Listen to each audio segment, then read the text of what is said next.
Welcome everybody to the Evolution Podcast. Today, we have a very, very special guest, and it's crazy how the universe aligns around here so much. We are a school-based podcast. We feature a lot of amazing school owners who are also members of our amazing collaborative connected space, Evergreen Foundations. And today, our guest is from Learn Hypnosis and newest moderator and contributor and host of the daily accountability calls here in Evergreen Foundations, James Bansbach. Welcome to the podcast, James. What up, brother? Yeah, man. It's kind of crazy how things worked out, right? We booked out the interview like 2 months ago after I saw an interview with you and Ankara. You were like, dude, let's just get you on the podcast because I asked a fun question. And 2 months later, here we are, and accidentally a moderator, and hey, man, let's help with the thing and see what we got going on. And this is just like a perfect timing introduction. Yeah. Yeah, man, it's crazy. I actually didn't realize until like either this morning or last night. I was like, oh, yeah, we just bumped him up and he's a guest. And next week, Yarna came on as moderator with you. He's our guest. He is from Egypt. Tune in next week. Um, that's gonna be fun. And it's like, wow, it's just crazy how it aligns. Everything works out. It's awesome, man. I have really gotten to know you in the last since you came in for Ankara's summit call. Really, you came in and you were live right away, and it was fun. You utilized our live thread that we used for the summit. I remember that we were talking back and forth, and Ankara was killed it as he always does with who he is, and you definitely have been an awesome member of this community. I've gotten to know you great. But not every one of our members and not everybody here on the call or watching on YouTube and beyond know who you are. So the first question of the Evolution Podcast has to stay true. Who is James Bonsbach? Yeah, man. And it's actually really nice. It's really nice because I do know Alan and I'm connecting with Sarah. She's amazing. And so it feels like I'm kind of coming home right here in the forest. And the background, just with the evergreen foundations and the forest floor. Who is James? Yeah, I kind of started my healing journey when I was 17, and I said, I hate this place. I need to get the hell out of my house. I just cut and ran, and I ended up finding my way into a house full of breakdancers. So for $150 a month, one of my mentor, my friend, his name is Tin Man, Eugene Tin Man Cleveland. He was like, dude, come hang out with us. Give me $150 a month so we can pay rent. No one did dishes. The bathroom was disgusting. It was a bunch of guys who just break dance for a living. But that was my like initiation into adulthood. And then from there, me and him became pretty inseparable. And we found salsa, bachata, kizomba, tango, swing. And then like once I realized I can dance with pretty girls instead of dancing with a bunch of sweaty, stinky guys who just want to one up each other, I was like, oh, that's what I'm supposed to be doing. I'm supposed to be dancing in a community and connection. And that's where I learned about masculine and feminine dynamics and polarity. That's where I eventually became a teacher. I got kind of taken under the wing my dance instructor. Her name is Elise. And I started dating one of the dance instructors named Melissa. And, when you start dating, it's like, all right, now we're traveling and teaching, and we had a group and performing. So I've always been really comfortable on stage. I was in every Christmas pageant from the age of 5 on up to about 18. Um, and yeah, just getting in front of people and learning how to get people to just synchronize movement. One of the hardest things I learned is getting grown adults to remember that they're kids and just putting them on beat. Okay. Everyone's like, oh, I have 2 left feet. I'm like, yes, everyone has 2 left feet until you just do this a couple times and then you're fine. So I learned facilitation and teaching during that 10-year period. But then, of course, I thought I was going to be a rich, famous dance instructor. I traveled a lot. I got to do a lot of fun stuff, and but it didn't pay the bills. So once I met my wife, she was like, "Hey, man, you're broke. I don't want to be broke for the rest of my life." And I was like, "Me neither." So I became a coach. Always was kind of the guy that people came to cry. They call me the cry guy. And I was just the kind of guy in high school where you see a girl sitting on the bench and she's crying, and I would just come over and say, "Hey, You want to talk about it? And of course, we become best friends. And oh, I broke up with my boyfriend. So I was a relationship coach for a long time, since I was like a kid. um, and then I really dove in during COVID. When COVID hit, I had an opportunity. I hated my job. I was a debt collector. That was horrible. It destroyed my soul, telling like single moms who went to college and like, hey, sorry, you're not getting your taxes back this year because you haven't paid your college debt. Uh, but it paid well, and I needed some money. But when I got laid off in COVID, I had like a 6 to 8 month like runway. Um, with unemployment, and I was like, I can't go back. My last day of work, right before I got laid off in COVID, it was funny. I was driving to work and I felt this pit in my stomach, just like this dread, because I just got off a coaching call and it was amazing. I felt like I was on top of the world, like, holy shit, like, as I helped someone and they felt amazing. Um, but as I was driving into work, slowly, I just kept feeling more and more anxiety. And I was like, oh, and it got worse and worse. And I was also late, and I pulled into Taco Bell because food's kind of my, comfort thing. So I pulled into Taco Bell, and there was like 12 people in the drive-through, and so I was going to be extra late to work, and I was frustrated, and I just started crying in the Taco Bell drive-through. I was just waiting for my stupid lunch. I was like, I can't do this, and it was literally the next day where they laid everyone off. We had to close down because COVID. And I was like, never again. And since then, I just did a bunch of free coaching calls, got really good, took hypnosis classes. I teach hypnosis now. And right now I'm working on becoming an official trainer of hypnotherapists with Nancy Soluk, and I'm helping her fill up her hypnotherapy classes for now. And she's taking me under the wing. And that's kind of where I'm at. I just help people. It's not hard to help people shift. I teach heart-centered sales, and now I'm an accountability coach for Evergreen. So that's kind Yeah. of brings us up to the moment. That's incredible, man. Like, I didn't, I was really relating. Like, I remember like having some broke cage fighter on couches with a bunch of guys like doing Brazilian jiu-jitsu and kickboxing and sweating with each other all day and like eating ramen noodles and chicken breast every day for 6 Yep. months. Like, oh yeah, man. So the dance thing, like instantly I was like, oh yeah, we're like, he was dancing, I was getting hit in the face, but same thing. Oh, and so that's really cool. And so here on school though, you also see you the heart centered sales, you're teaching hypnotists, and then you also so is that where you're doing your learn hypnosis community for teaching the hypnotists? Yeah. So my philosophy is I think that every single human being on the planet should learn hypnosis because we know how to talk. We learn English or Spanish or Russian, whatever we get taught, but we're not taught how to speak effectively and communicate effectively. So really hypnosis is being intentional with your words, and it's not hard to hypnotize people. Like I teach conversational hypnosis, meaning I don't need to say the word hypnosis. I don't need to tell you you're getting sleepy or wave a watch in front of your face. All that stuff is just Hollywood. It works, but it's like when you watch a fighting movie, that's not how fighting works, right? So when you think about hypnosis, that has nothing to do with it. And I teach heart-centered sales. If you ask people 5 questions, it like taps them into their deepest desires, their deepest really what it is like value system. So when you know what someone values, because that's connected to who they are, you can tell really quickly, are you aligned with me or not? Are we going in the same direction? And one of the ways I learned heart-centered sales was actually through my my mentor David Snyder. He used to teach dating, right? I was never a dating coach. I was more like the trauma guy, but he learned how women actually filter out men during the dating process to keep them safe. So the tools that I use in heart-centered sales is the same thing that women can use, just asking a couple questions to find out, is this guy a piece of shit? Is this guy broken homeless? Or like, does he hate his mom? Does he hate his job? Or is he like, does he have something to him? Because you don't want to spend a lot of time with a guy at a bar if he's not a good fit.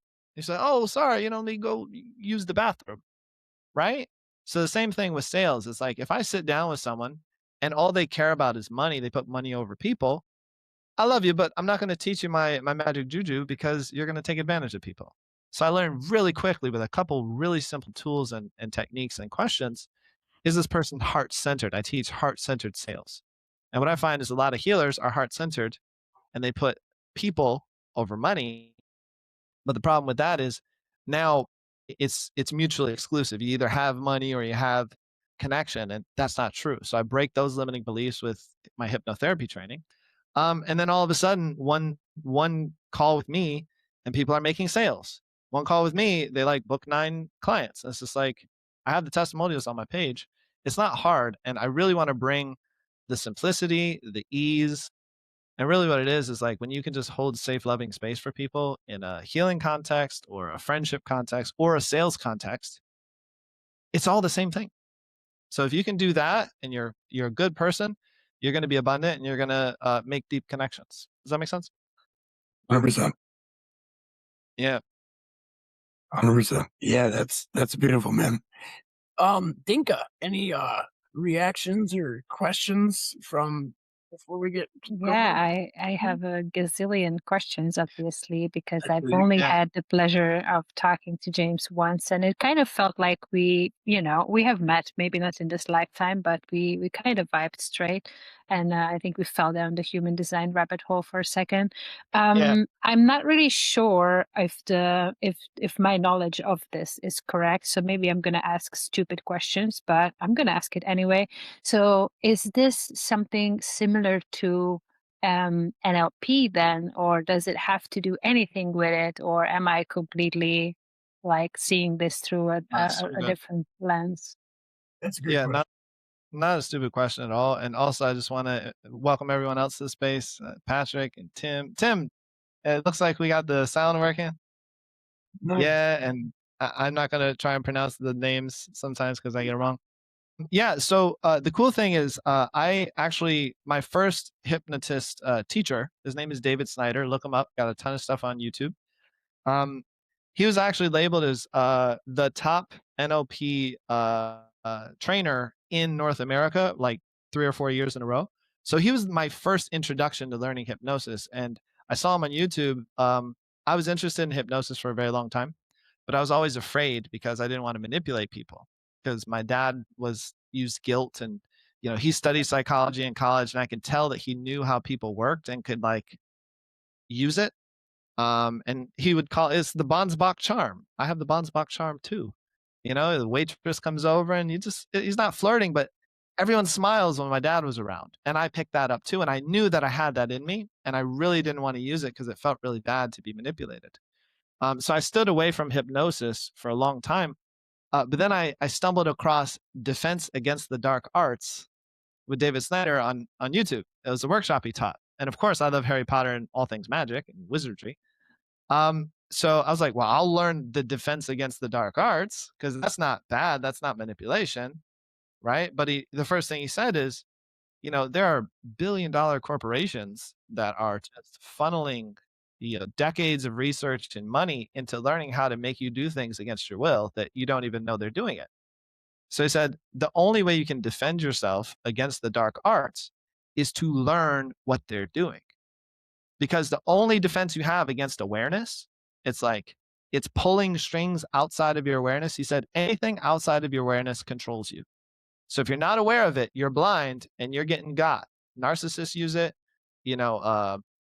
People who are sales use it, right? NLP stuff and sales, operations, all that stuff. They're using all these psychological tools against you. And they're so powerful. This is what I said. They're so powerful that even when you know what's happening, you can't stop it working at some level in your neurology. So even when you know you're being manipulated, if you're listening to the sound of my voice, the words are going in there and they're doing things to your consciousness. So the best defense you have against the dark arts is knowing when it's happening so you can position yourself in a way where it's not pulling you. You can like, oh, I know what's happening. And like, I see the snake. When you can see the snake, then you can position yourself in a way where I'm not going to get too close, or I'm going to let him come in and then shoop, do one of those Aikido moves, right? Yeah. So once I learned that, I was like, oh, cool. I can do hypnosis because I can be a good person and do it at the same time. And coming back to your question, which is the difference between hypnosis and NLP, I don't really like to make that distinction. David Snyder said a lot of people who learn NLP first get really stuck because it's very heady, it's very structural, it's very go through this step by step process. And if you waver from the process, it's not the tool or technique. Where he says hypnosis is one of the most forgiving arts in the world. You can get it wrong 9 times out of 10. And if you get it right the 10th time, no one will even know you messed up because it's just language, right? So if you learn hypnosis first, you learn how to put people into trance, you learn how to open them up and get them resourced. And then if you apply the tools and techniques of neurolinguistic programming, which came from the mind of Richard Bandler and John Grinder, I believe. And Richard Bandler was a computer programmer and mathematician. So he looks at people as little computer programs, and you flip the right switch at the right time, on, off, up, down, left, right, turn this, do that, and you get different results based on the processes you move people through. And it's very effective. But if you take away like the spiritual aspect, the heart aspect, the energy aspect, it becomes very dry. And I hate learning from people who sound like they have sticks up their butt. For some reason, a lot of Germans like NLP, and every I go nothing against German. I'm Bansbach. I'm German, but they're like, "This is how you do it, and you can't do it any other way." I'm like, dude, I'm an artist, man. I'm a dancer. I fall with style. Does that make sense? So does that Yeah. answer your question? Yeah, it does. It does. And I'm definitely, I dipped my toe into this Mm. with one of Nancy's recordings. It's always too late for me, so I cannot join live, but I'm definitely going down that rabbit hole for sure. And thank you for explaining the difference. And I feel like it's funny you mentioned the programming and computers, because this is something that I say all the time, like a broken record, that we are the technology. Sometimes it feels like we are supercomputers walking around and just like playing Tetris. Like we don't get to the potential that we have. And it's really cool that you say that this is not something that is, well, I wouldn't say that it probably there is practice to it. So it's not that it's not hard, but it's it's art. It's flowy. It's, you can make it your own. It's not like the one way that you have to memorize and then go through a gazillion steps to get it right. So for my right brain, way of seeing things, this is very interesting. So yeah, Can I actually speak to that for a second? sure. Yeah. Yeah. So drop a one in the chat. Or you know what? Now, because we're on school, let's do something fun like this. Yeah. So if anyone wants to learn some hypnosis right now, just have some fun with the little emojis. Yeah. So cool. So I can teach hypnosis to a kindergartner in about 2.5 minutes. I'm assuming everyone here is a little bit older than 5 years old. I like to teach something called the Magnificent Seven, which is what I learned from David Snyder. And if you write down these 3 words, every single thing you say will instantly and automatically become magnetic, and you will put people into deep states of trance just by talking.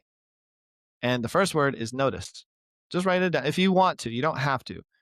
You can also tattoo it on the inside of your forehead. Hashtag embedded command. But that's higher level stuff. But if you write down the word notice or become aware of, they're interchangeable.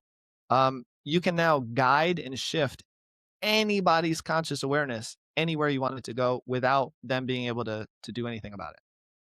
So notice the sensation of the air coming in and out of your nose. Me saying that, in order for you to understand it, you now have to feel the sensations of the air coming in and out of your nose.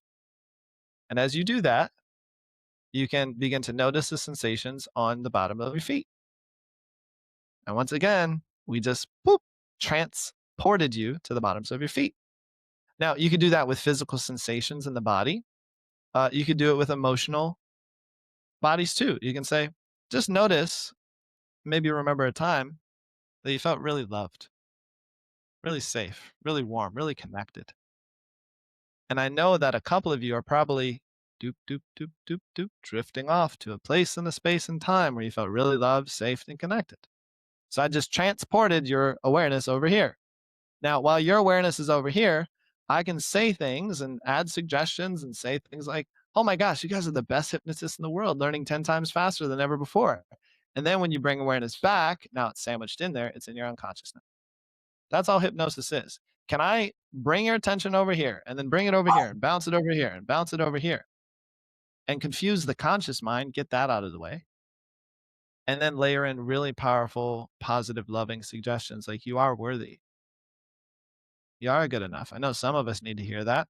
So So go ahead, Brandon. really what you're doing is you're tapping into like, so any brain or any being person from ages 0 to 6 years old is in like that state where their brain really like soaks up everything they hear, taste, touch, smell, like Yeah. visualize everything they soak up, right? So you're essentially like subconsciously trying to tap back into that, which we then aren't always in after that age 0 to 6. Is my understanding that correctly?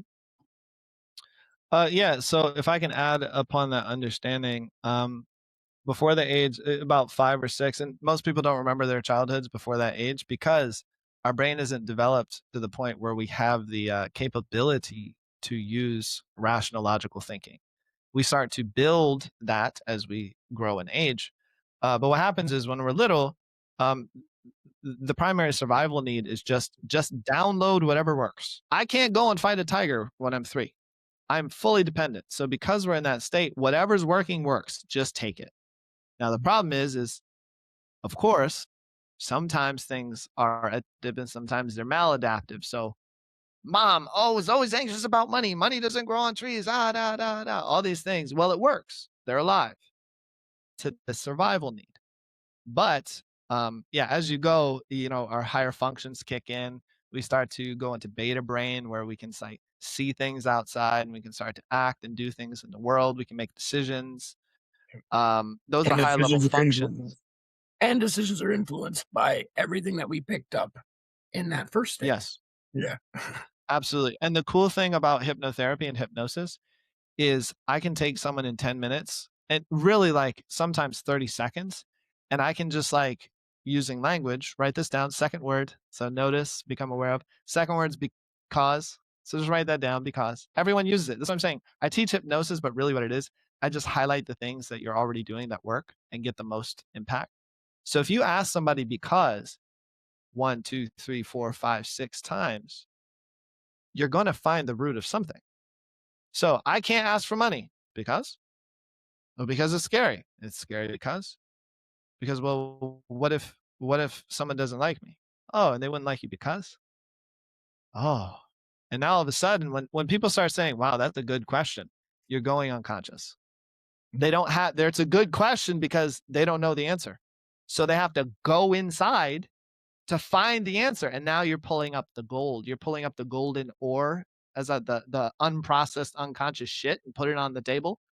And then what I do is I put people in the crucible with my different hypnotic tools. I melt the gold down. I get rid of the things that no longer serve, right? The wrong things or the just illogical stuff. And now we have pure raw gold. Now we can shape it. And now that's your talisman. I can turn it into a symbol which your unconscious mind understands. We put it inside your heart, put it wherever you want. And now all of a sudden we've updated your identity. It's part of who you are. So it's very quick, very simple. And if you guys want, I'm doing free hypnosis sessions because I need 5,000 hours. So if anyone wants to I think I'm game. experience it, let me know. But yeah, that's how it works. I talked to you about this before and then we didn't schedule it.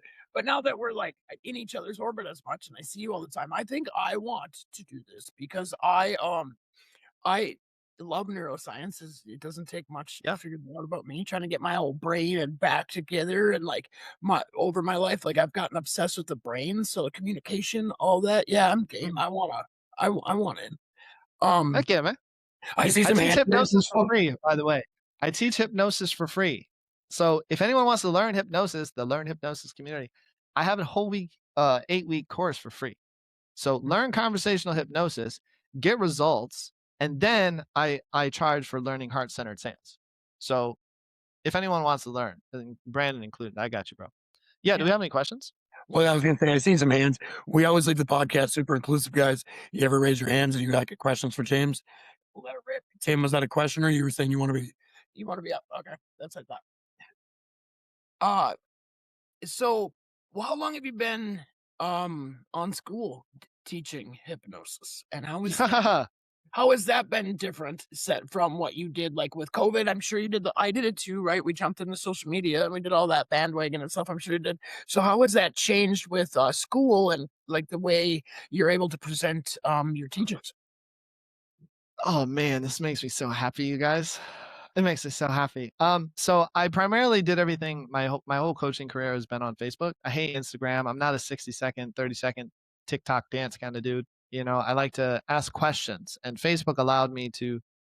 Hey guys, what are you struggling with? Hey guys, what do you think about trauma? Hey, and so people would just you put out a call and people would respond, and then I'd book a bunch of sessions. But what happened was during the COVID era and a little bit after that, when TikTok rose into prominence, I love studying collective consciousness stuff. So I looked at AI and tech and all this stuff. I like to think of myself as like a polymath with no degrees. um, so when TikTok rose to prominence, all the big tech companies copied the algorithm. So now Facebook and Instagram are no longer showing you followers or friends. They're showing you whatever is going to keep you stuck on the platform as long as you can. So my reach died, income tanked, and it was horrible. It was horrible. But it was one of the best things that could have happened because then I found school. And one of the things I noticed is on school, and I'm curious if you guys have noticed this too, because the incentive of school is to give instead of take. On social media, it's like, how do I get likes? How do I get eyeballs? How do I get followers? How do people find me? How do I hook them? Let me hook them like a fish because you're a resource, right? I hate that shit. Um, but on school, dude, Brandon, do you know Dinka? Dinka, have you met Iris? Yo.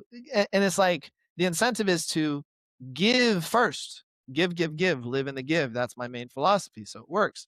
And what I realized is the social media, once I got onto school, the whole aura of the space, the whole energetics of the space is completely different. And because I was outside of it, I could see Facebook, Instagram, TikTok, all these other platforms are the algorithm is based on a fear and an anger algorithm because those are the things that make people move away from or move towards and keep their eyeballs glued. On school, the algorithm is friendship, connection, network, love. So I've seen a huge, like, I live here now. My friends are here, my family's here. People show up. You just say, hey guys, we're going on a live chat. And 6 people show up. You're like, holy cow. If I did it on Facebook, everyone would be like, fuck you, dude. And yeah, and where you go on Facebook, you can't bump into like, yeah, in groups you can and stuff, but Facebook groups aren't active. So like, Yeah. don't really bump into like on school, like today this happened where I work really closely with Karen Falkenberg from Health for a Limitless Future and Yeah. a new connection from our premium crew here that we got a free month, Justin Yip. We've just been connecting a lot in the last week. We're collaborating more. He joins that community this morning. I'm going through my phone and I go, yes, it's Justin. Like I just got pumped. I'm like, that's the coolest feeling. You don't get that on Facebook. Like your friends from this community go to that community and they have a community. It's the coolest thing. And I don't I think just did that with Justin too. I Just know, did right? that with Josh. I was in the community and I was like, Yeah. yo, Justin, let's blitz, bro. Yeah, I love that. People just pop in and you don't expect it. It's like a cool little surprise. It just makes your day. Then, yeah, and then that feel too. Like I jumped into Rebecca Martin's community. Be better for yourselves the other day, like there's a random hangout, and it was someone that's been in my community, and Melissa Partakos and Evergreen for a long time. It's Georgiana. Georgiana D was she was in Becca's call, and I just jumped in. It was the first time we connected. Coolest thing ever. Didn't plan that call. No clue I was going to talk to her that day. It was just oh, Becca's having a live call. I guess I got a tornado in on this really quick. And it was like, and it was super cool. And you don't get that on Instagram and TikTok. And there's just, that's not there. Like that real true connection. Like you are bumping into family at the grocery store. You're like, hey, like, look at you. It's so. I feel like it also depends on what kind of communities you're in, but I feel like the soul gang, as we like to refer to it, is really what you are also saying, James, like this heart-centered people who are here to connect and to do things together because, well, we are all one, and also because that's just more fun. And I feel this very strongly that it's been an incredible ripple effect. And that's one of the hermetic laws. Whatever you put out there, there's just no other way. It has to return to you. So I've been feeling this effect very, very strongly here on school, and I feel like probably some other people can relate to that as well. Yeah. And it's beautiful. It's beautiful that the algorithm is actually the human computer instead of some, AI fabricated or AI driven monster or whatever it is. I don't know. Maybe we're just demonizing it. We're not Yeah. demonizing it. It's run by demons. Right, so I don't think I've ever looked forward to I get sucked into things, but I've never looked forward to something on social media. Like today, I Yeah. know it's Wednesday. I know in a couple hours I got a parenting support group in Tim Tyndall's group. Like I know that's happening every Wednesday because like it's something that affects my life. It's something that I share with great friends that show up to that call now. And it's so I've never felt that on social media. It's like, oh, it's Wednesday. I gotta go to Facebook because this like thing is gonna change my life. I never said that. Yeah, school brings an energy once you really tap into other places. I know there's Mhm. probably still owners that are like in their community and trying to figure it out, and I might be doing it alone. It's like, go open the doors of your community and go meet other people because it's amazing. Hey, while we're actually talking, I got a comment and I got a question in the comments from Patrick Kelly.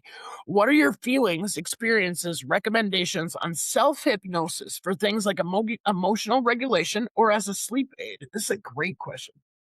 Yeah, great question. If anyone wants, I have self hypnosis for wizards in training in my Learn Hypnosis group. I have self hypnosis mini course, and this is kind of going back to the what I was sharing earlier, which is we're all hypnotizing ourselves every moment of every day, whether we like it or not. And self hypnosis for self regulation is beautiful. And one of the things I like to do is, as human beings, you can't skip co regulation. Maybe just drop a one in the chat if you felt like mom and dad didn't didn't give you everything that you needed. Just maybe just chat just one. Maybe you needed a hug. Maybe you need a little bit more words of affirmation. Maybe you need a little bit more, good job. Maybe you need a little bit more, just calm, present energy and being seen, heard, and understood. Right, just being a human being that's seen. Um, so one of the most effective self hypnosis tools that I found is actually to get in front of somebody who is regulated and just being in that presence and being in that absorbed state and learning through osmosis because we're supposed to learn it from our parents. So if you want to learn self regulation with self hypnosis, what I would say is get in connection and community with people who are regulated and then just experience it and have them guide you through it in co-regulation first. And then what happens is that actually installs the ability inside of you. Because what happens, can I share a little higher level concept with you guys? Is that okay? Yeah. Share away, mother. Yeah. And I pride myself in taking high level concepts and make it really fun and simple, playful, higher level esoteric metaphysical concept. Your thoughts that self-regulation. What was the specific? He said self-regulation and emotional regulation and sleep aid. And sleep. Yeah. Emotional Yeah, regulation and sleep.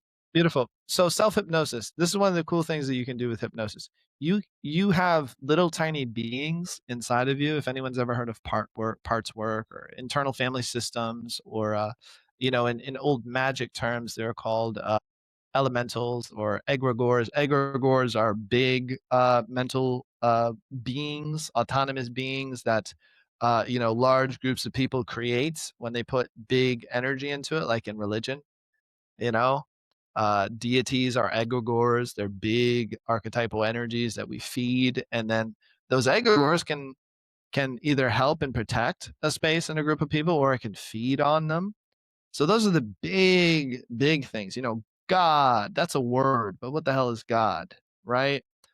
Kali, Ganesha, big energies that people constantly feed in the astral realms. And what happens? You can also draw upon them. You can ask for things, and there are dark beings and entities in those realms too that people feed and are afraid of and run away from. But also, we have little tiny ones inside of us that we create, and a lot of times we call this trauma. So we have these little tiny autonomous beings, and if you look up, I just found my book actually.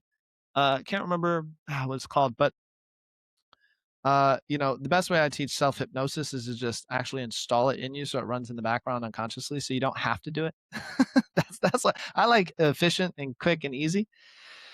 So what happens is the mental matter and the emotional matter. So the belief system is like the structure, the masculine. So what you think and believe is then wrapped up in emotional matter, and that creates the emotional charge, which glues the thought together.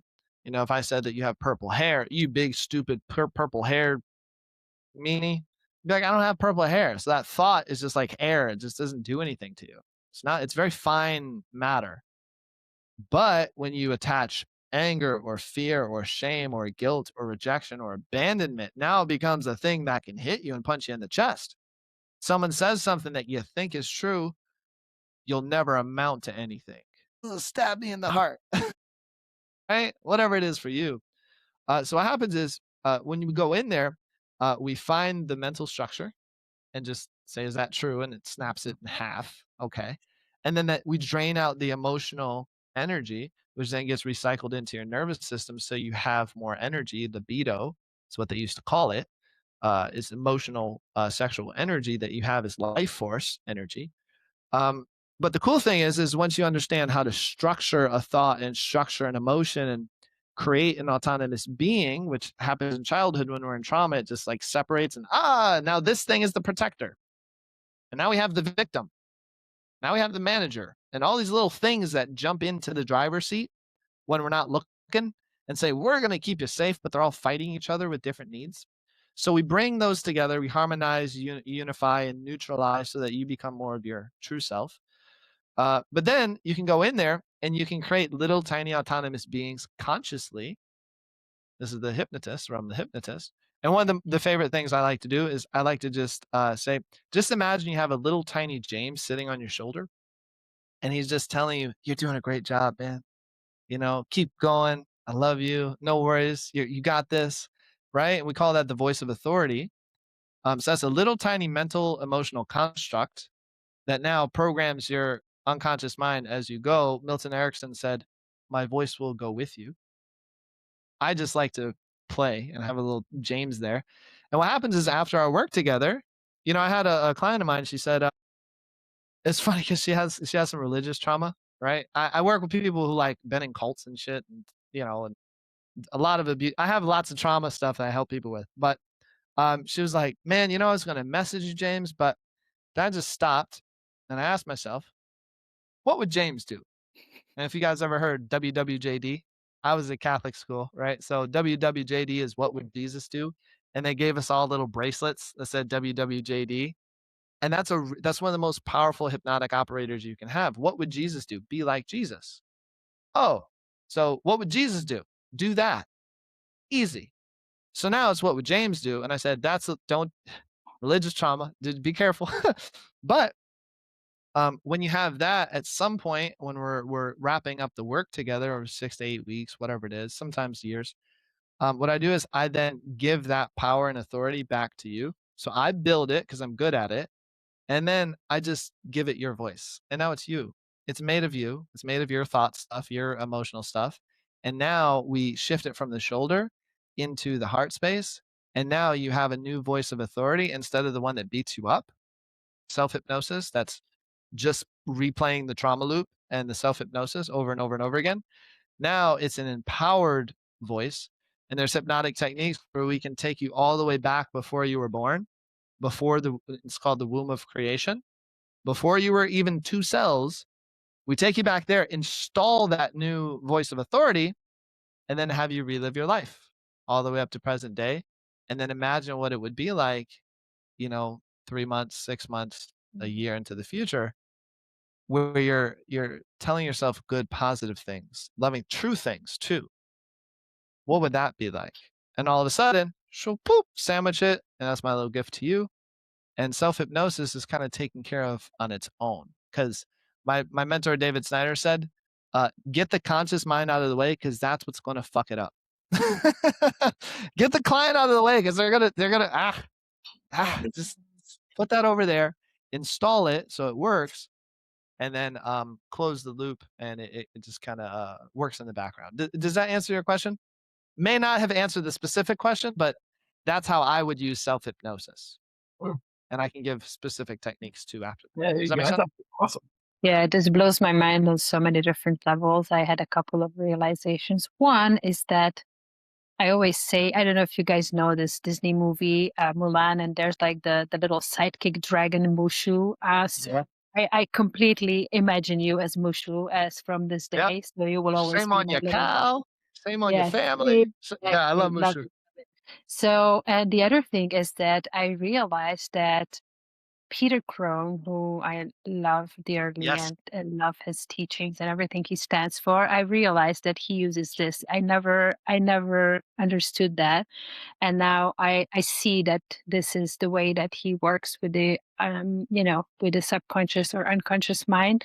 And that kind of blows my mind. And I don't know how I feel about it though, because it kind of feels like I understand why he doesn't lead with that. Like, I'm gonna, put you in hypnosis and blah, blah, blah, blah, and whatever. He calls himself the mind architect, which, Mind architect. whatever rocks your boat. But I have seen this live. I have seen him dissolving trauma and installing new software in people in a matter of minutes. So I know that this works. And I'm just like, wow, okay. So I connected the dots. So thank you for doing that for me. And yeah, amazing. Love it. Is it Danica Patrick? Was it the racer Danica Patrick I watched with Peter Crone once for like a while? It was a longer episode. That one, man. That one, you're like, damn. Like you watch him, like, dude, yeah, like he's like flipping and stuff. Yeah, yeah. Can I say something to that? Oh yeah. Yeah, I really like Peter Crone. He's amazing, and he kind of has like the Buddhist philosophy behind it. And that's called conversational belief change, which is something that I also teach. So I have there's the belief formula. So basically, it's really easy. It's X causes Y, which means Z. If you guys want to write that down, you can charge lots of money. It's really simple. Something causes something else, and we make it mean something else. That's the belief, all thought is in that formula. You can't have a thought outside of that formula. So it's super simple. And then you have the belief change formula, and he asks questions. The questions are much more powerful than advice. And all you do is you ask a question where whatever that variable is, it can't exist. So you extract the variable with a question, and then you replace it with another variable. It completely changes the system and the structure of the belief, which creates a separate outcome. So he'll ask people, okay, so you think that you're not good enough, or you think that whatever it is. It's like, if I were to like just like cut you open and look inside, is there like a piece of metal that says I'm not good enough? Or so what's he doing? He's saying that's stupid. That's stupid. Where is it? Find it and show it to me. If it doesn't exist, throw it away. Done. 10 seconds. So that's conversational belief change. He's a master level NLP and hypnotist. But my mentor told me, David Snyder, he said, unless you're teaching hypnosis, never use the word hypnosis because it automatically creates resistance. Yeah, I understand that also. I'm the mind architect. Well, let me help you. People like you are the watch. Yeah. That's what they think of immediately. And there's still people like every summer we have this little festival for everything, blueberries, trees, you name it. Wisconsin loves festivals, right?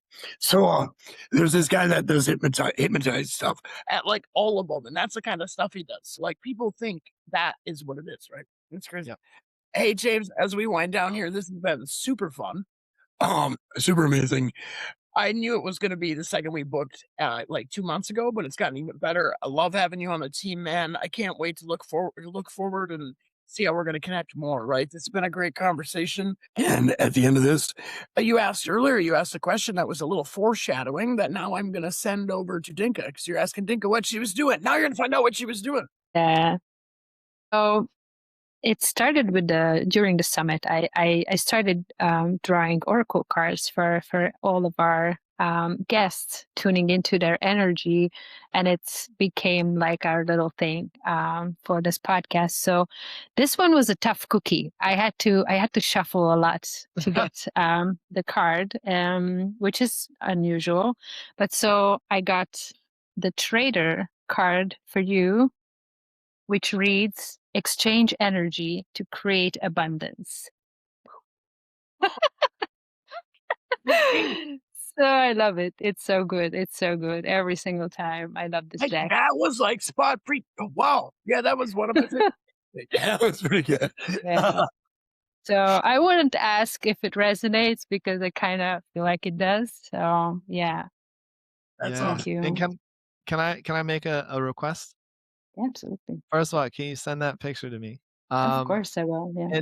And two, I know we got to run in a couple minutes. Do you mind if we just like go around the circle with some 30-second shares of like what some like the biggest gold nugget that people took away? Is that okay? Yeah, anyone that wants to take yourself off mute. Yeah. Let's do it that way. That really helps me. It helps me understand what landed and also just connect with you guys. Yeah, I love that too. If anybody wants to, either And we can take Big James off the thing, yeah? yeah, let's do that. Yay! Let's see everyone's face. There we go. I like it. Well, I can start if you're okay. So for me, there's a couple things, but one of them being that hypnosis has a kind of a negative connotation on it, and then the way you're explaining it is kind of helpful in that. I think if there's resistance to something, there's probably something you need to look at. Is kind of my thought on it, and so having you explain it a little more is helpful.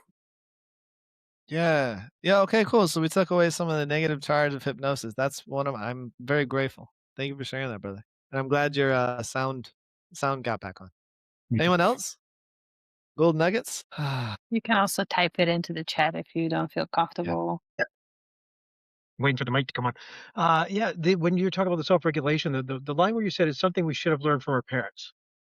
Yeah. Because not only is that a puzzle piece, it's also a reminder for those of us who are parents that it's something we should be doing. Yeah. And these are tools that you can use to implement that. And then, rabbit hole, we go, well, maybe the parents just didn't have these tools. So, it's the puzzle piece, possibly heals and gives some inspiration. All in that one line was kind of my little resonance from this. Thank you for sharing. And if anyone wants to learn the actual tools, I just did a 12-part series with my friend Evan, who has specific breathwork tools to regulate. So he did the first part, 10, 12 minutes, and then I did a little guided hypnosis to install it. So I have it's a free series promoting him and his group. So if anyone wants to learn self and co-regulation, there's a whole series. So thank you, Patrick. Anyone else? Yeah, I just wanted to say that for me, it was pretty big to be able to overcome limiting beliefs. And I'm sure a lot of us can relate to that. Just especially me, I just grew up basically like suppressed with limiting beliefs. So just to be able to feel empowered around that and be able to overcome those has been major for me. So I like that you made a point of mentioning that earlier. Yeah. The dragon wings have opened. Very good. Thank you for that. Maybe one more? And if not, it's totally fine. Brandon, what is your biggest takeaway, bro? Oh man. I think, like I said earlier, my biggest takeaways. I want to jump into some of your stuff. I like I really communication and learning more about different things, anything related around communication. I talk to Tim Antio a lot, and you, and I think I want to learn hypnosis. I think it would benefit me with more of the self hypnosis and how I respond emotionally, and it would give me more time to slow down my communication. So I think I want to learn it more, and a benefit to learn my inner and outer communication myself, than it would be to like for other people, if that makes sense. I want to hypnotize my ass. I know it's good. But yeah, I mean, in a sense, yeah, I see an avenue there for me where I could benefit from something like you teach. So yeah, that's my biggest takeaway. And my second biggest takeaway is this is awesome. We have a really super unique podcast that you don't see all the time. We got members from all kinds of beautiful communities and beautiful perspectives, and we get to like ask these questions and we get to hear stories from, man, since January 1st, I have probably like 30, I don't know, I mean, I think I probably have 30 hours or plus of podcasting, and we've heard the coolest stories. It's amazing. Go ahead, girl. I was actually, I realized something. So this is our 44th episode. And if you know me a little bit, you know that I'm very much into the gene key. 44 is actually the gift frequency of it is teamwork, and the city is synergy, which we have thrown around that word around here. And it's also Brandon's life work. And we have some other people here in the community that I know of that have 44 in their profile. So I just wanted to kind of sprinkle that in there. Ah, that is awesome. Wow. So we're coming up. We might have to do something cool. We're coming up on our Well, 50th. we are doing it, Brandon. I don't know if you noticed. We cannot not do it. We're gonna have to start sometime soon. It's great. So, hey, I know we all got busy schedule and stuff, guys. I thank all of you for coming. James, our connection is going to grow every day. Every day, Monday to Friday, Evergreen Foundations. James runs an awesome 9:30 Eastern, 8:30 Central accountability call. We got a cool tracker that's going to get completely unveiled tomorrow, which is going to be fun. Learn Hypnosis is his community. Come to school. Come check out all these opportunities. Every single person on this call that you're looking at, if you're watching us recording, owns an amazing community that could help you in some sort of fashion. And James, before I let you leave, I'm going to ask you one final question. What does evolution mean to you? Oh, come on. You can't give me that with 10 seconds left. What does evolution mean? I think 46 people before you that got the same question. What does evolution mean? Evolution versus involution? I would say evolution, to me, oh man, I'm so excited now. So the thing that's coming to my mind is obviously we can go to genetics and we can do, like the biological, but I'm feeling more like evolution of consciousness. And what I see is if you guys can imagine a Russian doll, the inside. Evolution to me is recognizing you don't have much to do. It's just becoming aware of hashtag hypnosis that wherever you think you are in that little Russian doll, you're also all the other Russian dolls outside of you and above you and behind you and below you and around you. And evolution to me is just recognizing that you are layer after layer after layer more of all of it. That's what I would say evolution of consciousness is. It's just bigger layers and ripples of it, I. That's what I would say. Haha, huzzah. Hey, look at you. Handle the question. I love it. That was great. Great answer.